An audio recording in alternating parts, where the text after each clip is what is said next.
तो किरण बेदी के बीजेपी में आने पर राजनीति तेज हो चुकी है, हलचल तेज है। चर्चा है कि वो बीजेपी की सीएम उम्मीदवार भी हो सकती हैं। बीजेपी के विरोधी कह रहे हैं कि किरण जो है सीएम उम्मीदवार हुई तो हर्षवर्धन, सतीश उपाध्याय, जगदीश मुखी का आखिर क्या होगा। एबीपी न्यूज ने बात की किरण बेदी से। अब बीजेपी भी शामिल, किरण बेदी जी हमारे साथ हैं। मैडम, नए जीवन की शुभकामनाएं। और नया जीवन मैं सोचा था जीवन एक कंटिन्यूटी है, उसके सिर्फ चैप्टर्स बदलते रहते हैं, नए चैप्टर्स लिखे जाते हैं। और मेरी मन में ये सोच आ रही थी, लिखता कौन है? मैं लिख रही हूँ कि कोई लिख रहा है, मैं सिर्फ उस पर साइन कर रही हूँ। ये एक मिस्ट्री है और मैं जीवन में एक नई मिस्ट्री को देख रही हूँ कि ये किसी ने चैप्टर लिखा था, किसने लिखा, मैंने उस पर साइन किया है और सोच रही हूँ मैंने लिखा था या मैंने ही लिखा था और ये मेरी सिग्नेचर है। मैं समझती हूँ मैं ये मिस्ट्री का जवाब ढूंढ रही हूँ। लेकिन एक मैं बता दूं, ये कहीं ना कहीं मिडिल का रास्ता है।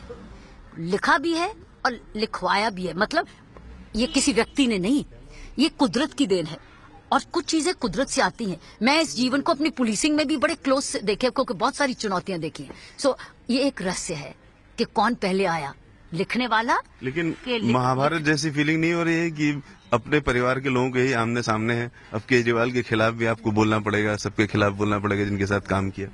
मेरे लिए ये एक महाभारत नहीं है, ये एक साधारण चॉइस है। हम इसको महाभारत क्यों बनाए? हम क्यों महाभारत बनाए? हम अननेसेसरी, ये नई राजनीति है, पॉजिटिविटी पर जाएं, महाभारत ना बनाएं। लोगों को देखो साथियों, ये वो है, मेरी ये सोच है, मैं ये दे सकता हूँ, ये दे सकते, चॉइस कर लो। अब्राहम लिंकन ऐसे ही करते थे। अब्राहम लिंकन अमेरिका में दोनों कई बारी राजनीति के प्रतिद्वंदी दोनों एक काट में जाते थे और प्रचार इकट्ठे करते थे और लोगों कहते थे कि देखो मेरे पास तो गाड़ी नहीं थी, इसके पास गाड़ी थी, हम दोनों ने गाड़ी शेयर की, इसका ये विचार है, मेरा ये विचार है, जिसको मर्जी वोट दे दो। ये राजनीति थी भूतकाल में और अब्राहम लिंकन का मैंने पढ़ा हुआ है। मैं ऐसी राजनीति में विश्वास करती हूँ। मैं शुभचिंतक हूँ, मैं एक शुभचिंतक हूँ और वोट को मैं एक चॉइस समझती हूँ, महाभारत नहीं समझती। आपके लिए जाना जाता है कि स्ट्रेट फॉरवर्ड है, सीधी बात करती, घुमाती नहीं। बीजेपी सीएम कैंडिडेट आपको बना रही है कि नहीं? ये कल जवाब आपको किसने दिया? अमित शाह जी ने, और कहा कि ये पार्लियामेंट्री बोर्ड फैसला करेगा और वो अनाउंस करेंगे। तो let's wait for that announcement. आपसे भी कुछ बातचीत हुई है ज्वाइन करने से पहले? बिना बातचीत तो नहीं होती ना बात। सीएम बनाएंगे उसको लेकर के? ये तो बात सिंपल है, ये अनाउंसमेंट का प्रोरोगेटिव पार्लियामेंट्री बोर्ड की है। आई थिंक आप वेट करिए, अमित शाह जी ने आपको अश्योर किया है को बताएंगे। उन्होंने हंसते हंसते कह दिया ना, सारी बात एक दिन में नहीं बताएंगे। इलेक्शन से पहले, लेकिन ये उम्मीद करते हैं कि डिक्लेयर हो जाएगा आपका सीएम, आपके सीएम कैंडिडेचर की बात इलेक्शन से पहले ही डिक्लेयर हो जाएगी? ये नहीं मुझे मालूम, ये मुझे नहीं मालूम। मेरा काम है इस वक्त बीच में जाना, अपने कार्डर्स को और समझना, उनके साथ घूमना, लोगों को और मिलना, ये मेरा काम है, मैं वो करूंगी। केजरीवाल जी ने आपको शुभकामनाएं दी हैं और हालांकि आमने सामने है। ये इसका मतलब राजनीति में थोड़ा बदलाव आ रहा है, ऑलरेडी पॉजिटिव होने लगा है, महाभारत नहीं होने वाला चॉइस होने वाली है। क्या ऐसा भी हो सकता है कि दोनों लोग एक ही सीट से लड़े, केजरीवाल की सीट से आप भी लड़े? Let the party decide. मैं तो किसी सीट से भी जाने को आप क्या चाहते हैं? क्योंकि मेरे लिए जीत हार का नहीं मतलब, मेरे लिए तो देश है। मैं हार जाऊं, देश जीत जाए, मेरे लिए जीत है। मैं हार जाऊं, मेरा देश जीत जाए, मेरे लिए जीत है। मैं जीत गई तो देश भी जीत गया, तो मैं जीतूं, देश भी जीते, तब मेरी जीत है। मैं जीत जाऊं, देश हार जाए तो मेरी जीत नहीं है, ये समझ लेना। तो इसलिए ये बहुत इंपॉर्टेंट है कि मेरी हार या जीत, मेरा देश की जीत पहले है, मेरा शहर की जीत पहले है। मेरे देश को, शहर को इस वक्त क्या चाहिए? 1 साल का और खर्चा नहीं, फिर से 1 साल के बाद इलेक्शन नहीं, फिर से 1 साल की डेवलपमेंट खड़ी नहीं। मेरे शहर को चाहिए ऐसी गवर्नमेंट जो सेंट्रल गवर्नमेंट के साथ अलाइंड हो, सेंट्रल गवर्नमेंट की पूरी सपोर्ट हो, शांति हो, प्रगति हो, डेवलपमेंट हो, कन्फ्रंटेशन न हो, तो मैं ना हो। क्या आपके मन में ये बात है कि ये जिस सीट से केजरीवाल लड़ रहे हैं उसमें केजरीवाल का सामना करें आप? मैंने कहा ना, ये प्रेरोगेटिव पार्टी का होता है कि कौन सा कैंडिडेट किसके लिए वो बेस्ट है। क्योंकि पार्टी जब इलेक्शंस में आती है तो वो जीतने के लिए आती है। तो बीजेपी जीतने के लिए आ रही है, बीजेपी जीतने के लिए नहीं आ रही, सभी लोग देश बनाने आ रही है।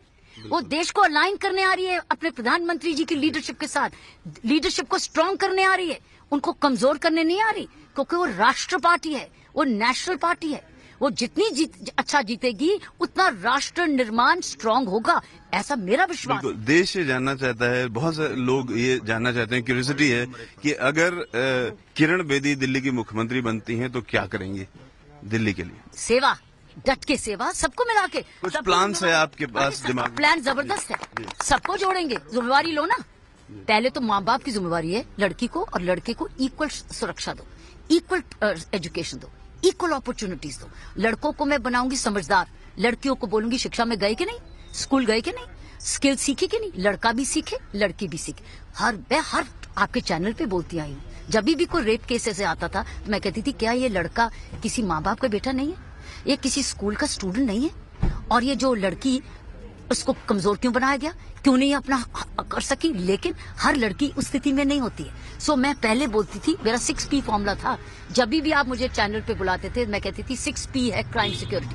पहला है पेरेंट्स प्रिंसिपल्स, फिर है पॉलिटिशियन, वो कानून कैसा देता है, फिर है पुलिस जो लॉ एनफोर्समेंट कैसे करती है, फिर चौथी P है प्रोसिक्यूशन, वो कानून कितनी जल्दी ले जाती है, पांचवी P है प्रिजन्स, वो जाके सुधार कैसे करती है, बेल पे आने के बाद कोई दोबारा क्राइम नहीं करता, और लास्ट P है प्रेस, आप कैसे प्रोजेक्ट करते हैं क्राइम को। ये 6P में एक हब होना चाहिए, हब होती सरकार। अगर भगवान ने मौका दिया तो मैं दिल्ली में 6P लाऊंगी, 6P की एक कॉमन ग्रुप बनाएंगे जिसमें NGOs आएंगे, सभी हिस्सेदार होंगे और सब एक कॉमन पॉलिसी में काम करेंगे। 6P के बारे में मैंने बहुत बार लिखा है, 6P formula for women security, और ये विमेन सिक्योरिटी नहीं होगी, ये तो समाज सुधार हो जाएगा। आप IIM में पढ़ाती रही हैं, मैनेजमेंट और इन सारी चीजों के लिए, स्किल के लिए जानी जाती हैं, लेकिन अब जबकि सीधी पॉलिटिक्स में हैं तो आपके इन प्लान्स में खुद इंटरनल झगड़े या लोग रोड़ा अगर अटकाएंगे तो उसको कैसे निपटेंगे? क्यों, सब प्रगति के लिए आ रहे हैं, सभी प्रोग्रेस के लिए आ रहे हैं, जीत के जिम्मेवारी से आ रहे हैं, तो अपनी गैर जिम्मेवार क्यों होंगे? गैर जिम्मेवार क्यों? जिम्मेवारी मांग के आ रहे हैं। वोट भी एक ट्रस्ट वोट होता है, आप मांग रहे हैं कि राजनीति के दांव पेच भी आप चल लेंगी? वो क्या होते हैं दांव पेच? क्या होते हैं दांव पेच? क्या होते हैं? आप दिल्ली में अगर आती हैं तो क्या जन लोकपाल अभी भी आपके मन में सपना है लाना? ओ 100%। अरे लोकपाल तो बन चुका और वो स्ट्रॉन्ग कानून बन चुका है, लोकपाल का कानून अच्छा बन चुका है, अब सिर्फ नियुक्तियां होनी है। जिस दिन वो नियुक्तियां अच्छी मेरिट पे हो गई, देश को लोकपाल मिल गया, लोकपाल आ चुका है ऑलरेडी, कानून की संशोधन हो चुकी है। जो उन्होंने अमेंडमेंट्स करनी थी उसमें अमेंडमेंट रुका था ना, उसमें लीडर ऑफ ऑपोजिशन था, अब था लीडर जो senior most of the opposition, उन्होंने अमेंडमेंट की। उस अमेंडमेंट के बाद दिल्ली को लेकर अगर एक सपना पूछा जाए आपका तो क्या है करने के लिए? हर नागरिक जिम्मेवार, responsible collective citizenship, transparent and honest government, sensitive government and stable government. बिना stability they can not be. हमने सफर कर ली इंस्टेबिलिटी, सेंटर में भी सफर की, स्टेट में भी सफर की, अब इंस्टेबिलिटी नहीं सफर करनी और मिलकर काम करना है। और आप देखोगे लोग जिम्मेवारियां लेंगे, अपनी अपनी सिविल डिफेंस को जगाएंगे, हमको बहुत कुछ करना है। किस चीज पे आप सबसे ज्यादा तो किरण बेदी खुल करके बात कर रही थी और उन्होंने बताया कि जो एक संवेदनशील सरकार का काम होता है, उस पूरी सरकार को एक संवेदनशील सरकार बनाने की कोशिश करेंगे और दिल्ली को अपने मैनेजमेंट के सारे तजुर्बे के साथ चलाएंगे। कैमरामैन राकेश शर्मा के साथ रविकांत, ABP न्यूज, दिल्ली।